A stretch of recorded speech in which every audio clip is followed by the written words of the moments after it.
Rajubhai Dhatal, incharge fire officer, Botad નગરપાલિકા.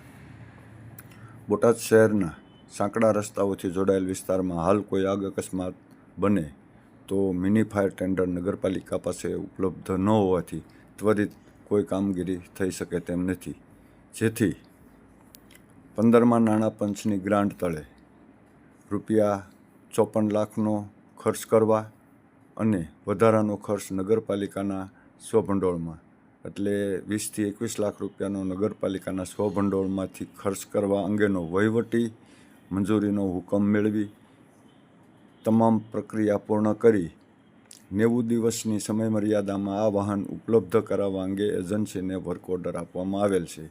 2 ફેબ્રુઆરીએ આ વાહન ડિલિવરી માટે તૈયાર થઈ ગયેલ છે, પરંતુ ચીફ ઓફિસરશ્રીના અંગત ફાયદાના કારણે આ વાહનને બોટાદ આવવામાં વિલંબ થઈ રહ્યો છે.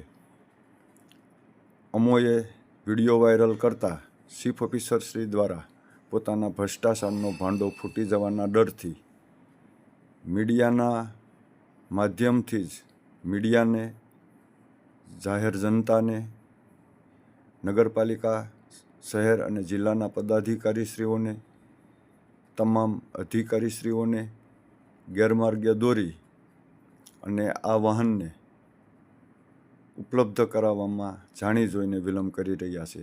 જાણે કે બોટાદમાં મોટી કોઈ દુર્ઘટના સર્જાવાની રાહ જોતા હોય તેમ આ વાહન છેલ્લા 2 માસથી મુંબઈ ખાતે ધૂળ ખાઈ રહ્યું છે.